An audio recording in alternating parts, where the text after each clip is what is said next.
안녕하세요. 다정한 이웃과 함께하는 다정한 정신분석 이야기입니다. 오늘도 다정한 이웃이 되어 그동안 심리상담가로서 경험한 것을 토대로 마이클 아이건의 저서 독이 든 양분 속에 담겨있는 내용들을 살펴보며 죽음의 그림자라는 주제로 내면 세계에 드리워진 대상의 그림자에 대해 살펴보려고 합니다.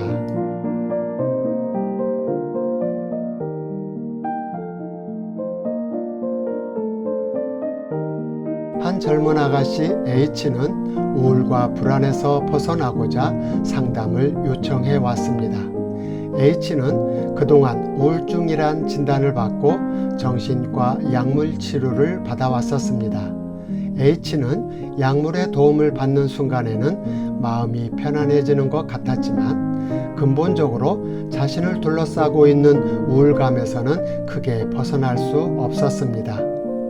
생기발랄해야 할 젊음의 시간을 그저 어둠 속에서 보내는 것만 같아 H는 이렇게만은 살 수 없다는 절박한 심정으로 찾아왔던 것입니다.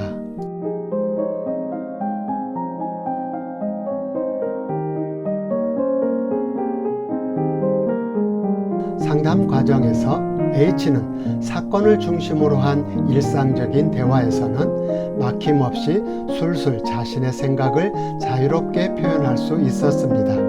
하지만 자신의 감정이 담긴 내면의 세계를 이야기할 때는 무감각해지고 멍해지면서 마치 죽은 사람처럼 굳어지며 아무 말도 할 수 없게 되어버렸습니다. 마치 꽁꽁 묶인 사람처럼 옴짝달싹을 못했으며 온몸이 경직되었습니다. 왜 그럴까? 참 알다가도 모를 일이었습니다.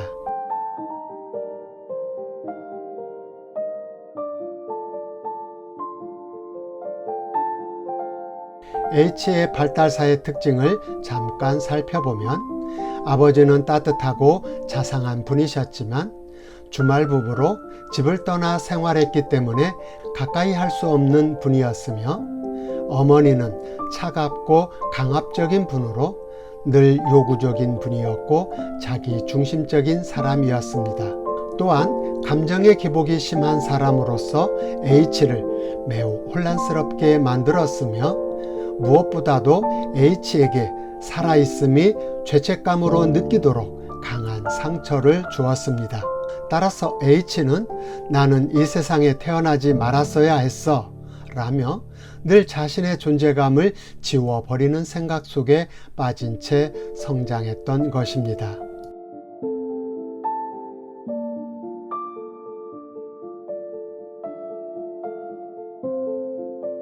그럼 살아있음을 죄책감으로 느끼도록 만든 그 상처들은 무엇이었을까요? H 어머니는 자신의 해결되지 못한 감정들을 H에게 쏟아부었던 것입니다. 어릴 적 젖먹이 시절에 H가 어머니 젖가슴을 빨아댈 때마다 어머니는 H가 자신의 젊음뿐만 아니라 인생의 모든 것을 빨아먹는 것으로 경험되어 젖을 물리고 있는 자신의 모습이 한심하게 여겨졌고 남들보다 뒤처진 채 그저 시간을 낭비하고 있는 것으로 여겼습니다.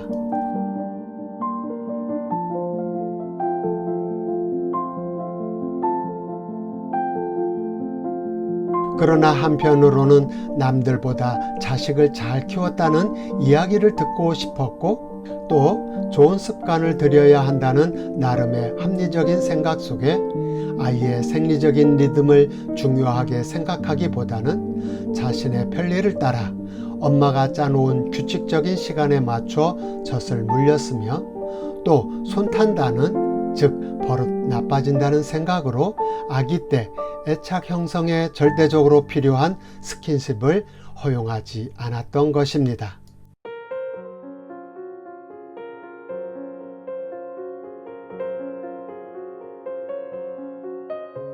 그러나 다른 무엇보다도 남아 선호 사상이 강했던 H 어머니는 초등 시절 오빠가 교통사고로 죽고 난 뒤 H에게 강하게 집착하며 어머니의 처리되지 못한 애도의 감정들을 H에게 마구 쏟아냈던 것입니다.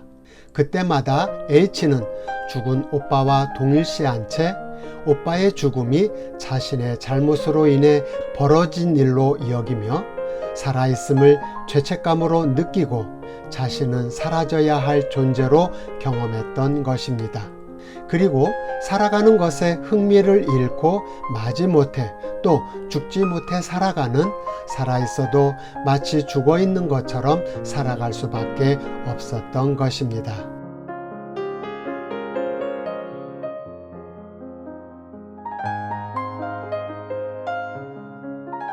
자식을 사랑하지 않는 부모가 어디에 있을까요? 하지만 자신의 해결되지 못한 부모의 여러 심리적인 문제들은 어린 자녀들에게 나쁜 영향을 줄 수밖에 없는 것입니다. H 어머니는 자신의 욕구를 채우고 처리하기 위해 자식들을 사용했으며 특히 오빠를 잃은 좌절과 상실감으로 인한 심리적 불안정으로 인해 성장에 필요한 영양분을 어린 H에게 제공하지 못했던 것입니다. H 어머니는 자신이 해결하지 못한 심리적인 문제로 인하여 H가 생명력을 느껴야 할 심리적 공간을 위축시켜 버렸던 것입니다.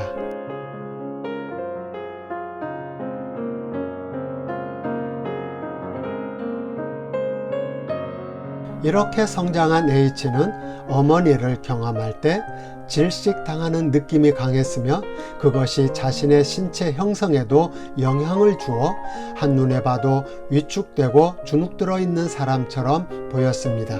또한 자신의 목소리를 드러낼 수 없었던 H였었기에 자신의 목소리를 드러낼 수밖에 없을 때에는 마른 기침을 터뜨리며 자신의 목소리를 기침으로 대신해야만 했습니다.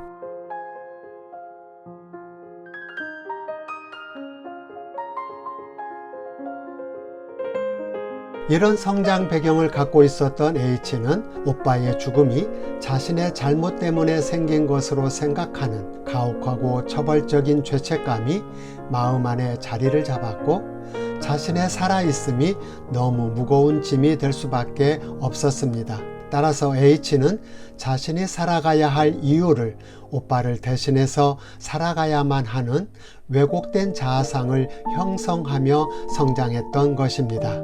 죽은 오빠를 대신해서 어머니를 만족시켜줘야 한다는 생각 속에 자신은 꼭 성공해야만 한다는 강박적인 생각에 사로잡혔으며 성공하기 위해 끊임없이 움직이며 자신의 삶을 괴롭혀야만 했습니다.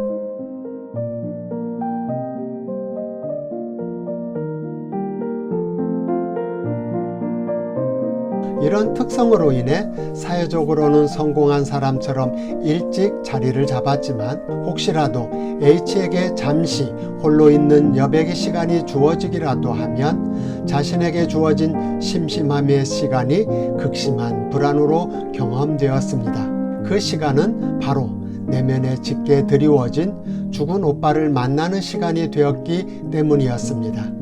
H는 자신에게 주어진 홀로 있는 시간들이 재충전을 위한 시간으로 그리고 자신의 존재감을 느끼며 생명의 기운을 느끼는 시간이 되기보다는 가짜 인격 안에 자리 잡고 있었던 죽은 오빠의 기운이 엄습해왔던 것입니다. 이것은 참자기, 즉 가짜 인격 속에 숨겨져 있던 자신의 욕구에서 오는, 즉 내 것은 하나도 없다는 텅 빈 내면의 공간으로 경험되었기 때문에 H는 우울감과 공허함에 시달려야만 했던 것입니다. 즉 죽은 내면의 오빠와 동일시되면서 죽음의 공포에 시달렸던 것입니다.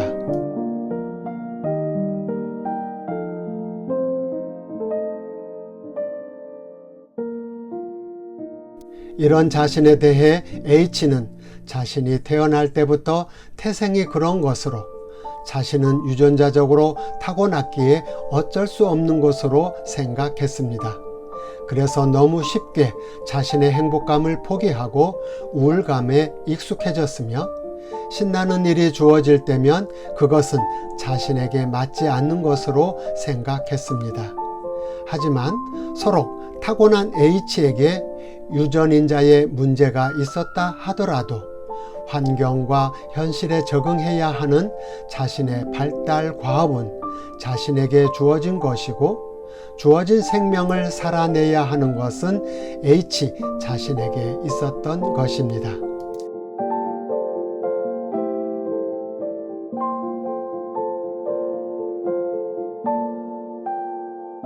이렇게 H에게는 죽음의 그림자가 짙게 드리워져 있었습니다. 어쩌면 H는 자신이 불행할 수밖에 없는 존재라고 증명이라도 하듯이 자신의 삶을 열심히 살아냈지만 우울함과 공허함과 짝을 이루며 자신의 생명력이 죽음으로 오염된 채 허우적거리며 살아갔던 것입니다. 그러나 심리 상담을 시작하면서 분석 과정을 통해 나는 왜 이런 삶을 살아가야만 했을까 궁금해지기 시작했습니다. 자신은 유전자적으로 타고난 성향이라 당연히 행복감과는 거리가 멀고 우울하게 살 수밖에 없다고 생각했었지만 고통과 역경 속에서도 행복하게 살아내는 사람들이 눈에 들어오면서 어떤 차이가 있었던 것인지 관심을 갖기 시작했습니다. 무엇이 고통을 소화해내는 능력의 차이를 만들어내는 것일까? 시련을 당할 수밖에 없는 각박한 현실 속에서도 어떤 차이가 있어 밝은 미소를 유지하고 있는 것일까? H는 진심으로 궁금해졌고 자신도 그런 밝은 미소의 주인공이 되고 싶다는 다소 낯설었지만 그 강렬한 느낌과 만나기 시작했습니다.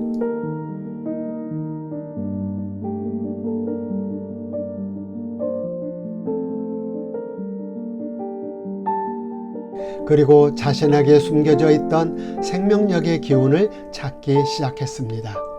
어릴 적 동네 친구들과 어울려 신나게 뛰어놀았던 기억들을 찾아내었고 특히 오빠를 따라 뛰어놀며 운동을 좋아했던 기억들이 다시 살아났습니다. 그래서 자신에게 우울감과 공허함이 밀려올 때마다 격렬하게 운동을 하였고 생명의 기운을 잃지 않으려고 자신의 몸을 사용하였으며 죽음의 그림자로부터 벗어나기 위해 안간힘을 썼습니다.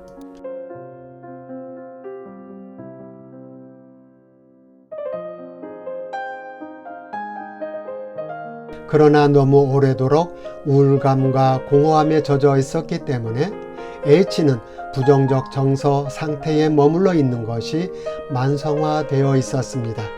그런 까닭에 H는 생명의 기운과 죽음의 기운 사이에서 오락가락했으며 H는 그런 자신을 보며 한심하게 생각하고 자신을 향해 맹비난하였습니다.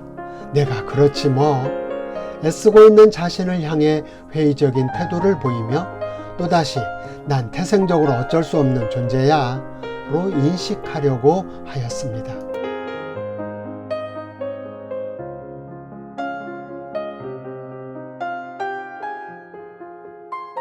하지만 자신을 향한 회의적인 태도와 자신을 향한 비난 속에는 오빠의 죽음을 감당하지 못했던 어머니의 주정적 감정들이 쏟아졌던 즉 H를 향해 퍼부었던 엄마의 비난이 H 내면의 내재와 있었다는 사실을 전혀 몰랐던 것입니다.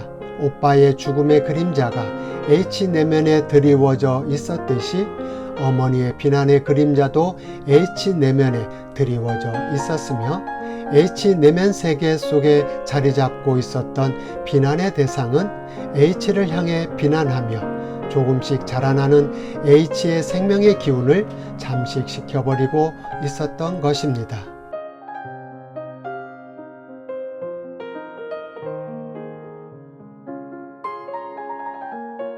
따라서 H는 무엇인가를 성취할 수 있는 능력과 누구 못지않게 잘할 수 있는 능력이 있었음에도 불구하고 혼자 있을 때면 심각하게 무력감과 우울감에 시달려야 했는데, 그것은 내면에 드리워져 있었던 오빠로부터 형성된 죽음의 그림자, 그리고 어머니로부터 형성된 비난의 그림자를 만나야 했기 때문입니다.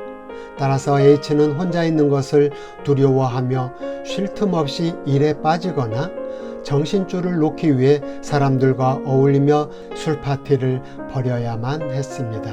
H는 그렇게 자신에게 쉴 틈을 주지 않고 자신을 몰아붙였고, 그리고 정신증이라는 너무 가혹한 대가를 지불해야만 했던 것입니다.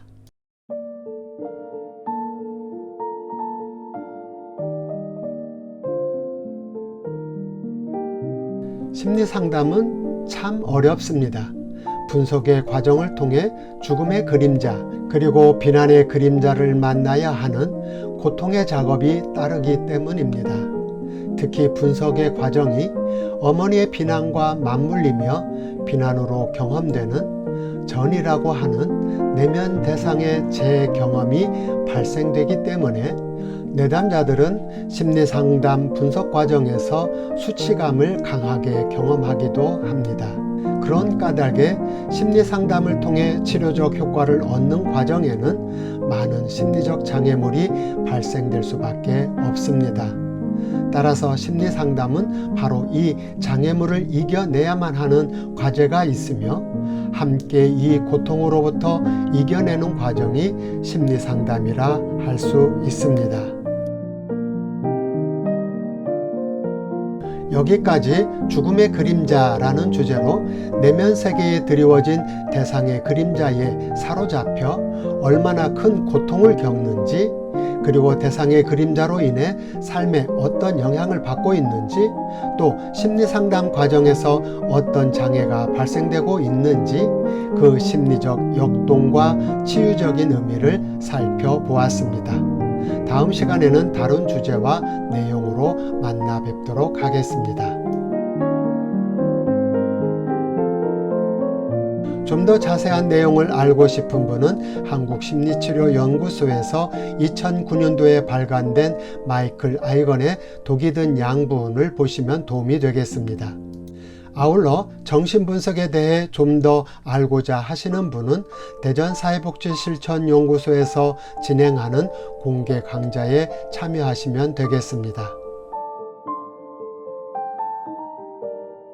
또 좀 더 자세한 안내와 심리 상담을 받기 원하시는 분은 대전사회복지실천연구소 홈페이지를 방문해 주시거나 메일 주소 cgy7704@mail.net으로 연락 주시면 감사하겠습니다.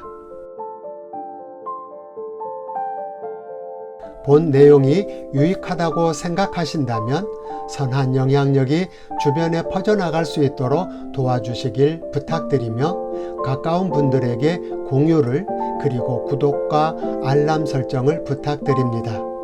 이 영상을 보시는 모든 분들이 좀 더 행복할 수 있기를 기원하며 변함없는 진실함으로 여러분의 다정한 이웃이 되겠습니다. 감사합니다.